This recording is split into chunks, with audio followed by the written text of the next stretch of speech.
Hello and welcome.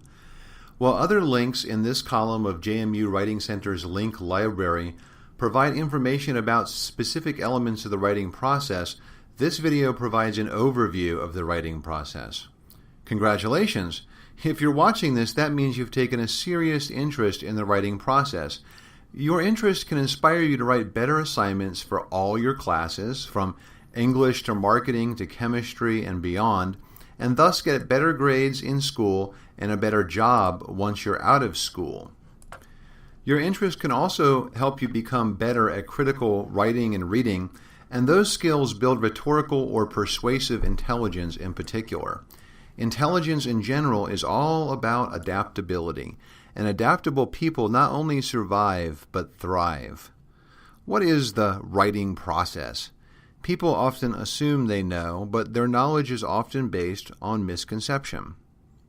Let's begin by looking at a typically incomplete understanding of the writing process.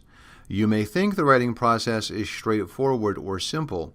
Do some brainstorming, write a rough draft, maybe at the last minute, then edit that rough draft for grammar and punctuation to yield a finished product. But writing generated in such a linear manner is rarely a-material. And more importantly, such writing rarely provides opportunities for the development of intelligence and the discovery of new information. As someone paying good money for a university education, you deserve better than that. You deserve a more complex understanding of the writing process, one that feeds your academic and professional aspirations. This overview is based on the concept of feedback. A process shows feedback when it becomes a cause and effect chain that forms a circuit or loops back upon itself. Feedback processes are nonlinear, and they often seem disorganized or random when they start, but as they progress, order begins to emerge from chaos.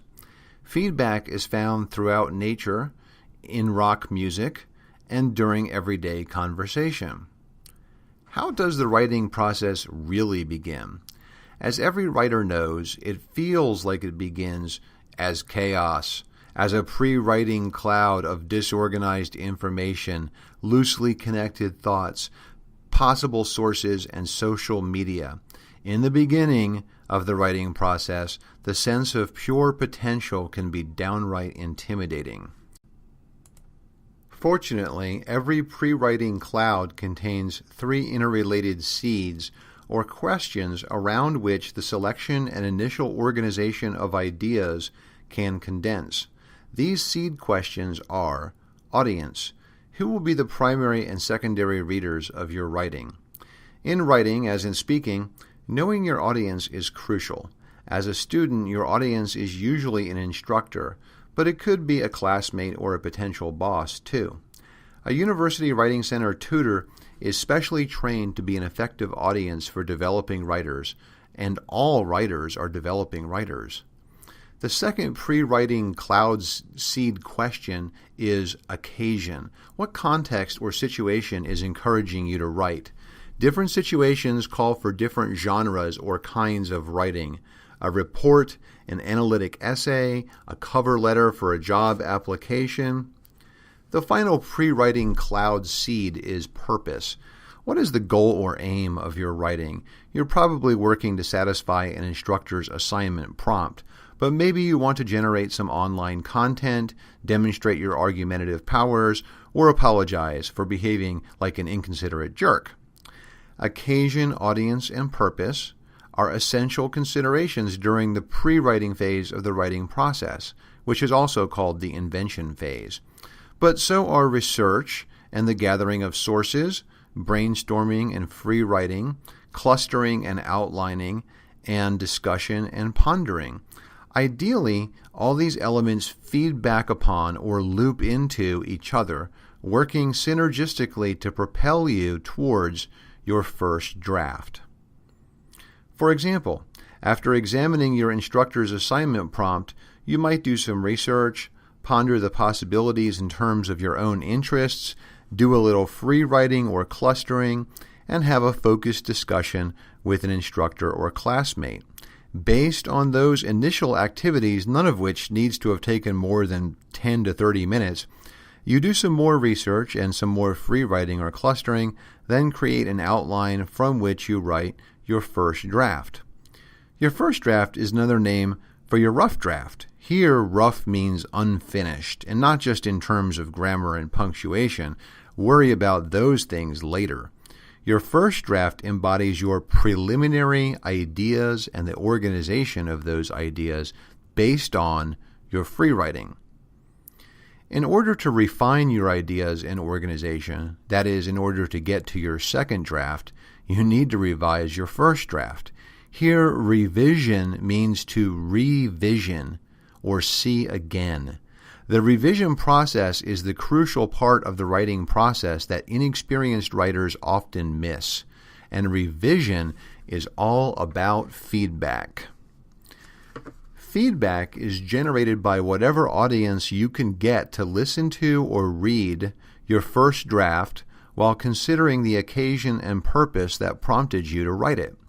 It's best to read your writing aloud so other people, an instructor, friend, or classmate, and especially a writing center tutor, can respond to how it sounds. Also, by listening to how your own writing sounds, you can learn to become your own audience. After all, reading well is the flip side of writing well.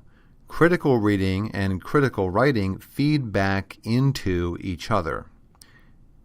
In terms of ideas and organization, you engage in revision to develop your intelligence and to discover and invent new information. When you discover and invent new information, it may feel like you're back in the pre-writing phase of the writing process, but that's okay. Feedback processes are loopy processes. The final phase of the writing process is editing for such things as punctuation, grammar, and word choice. We save this for last because stressing about it earlier can block the discovery and invention of new information. When you edit one spot, you often have to edit others as well, for the sake of consistency, for example. And sometimes editing can help you revision your writing, or even, very rarely, cause you to reconsider your thesis or main claim. So, what's the take-home message of this video? It is this. While the writing process has a basic linear shape, feedback means that the writing process is actually complex, even chaotic and unpredictable. Make friends with that feedback. Use audiences to develop your persuasive intelligence and to discover and invent new ideas. Finally, your JMU Writing Center tutor is trained to be an effective audience for all stages of the writing process. Make an appointment, and we'll see you soon.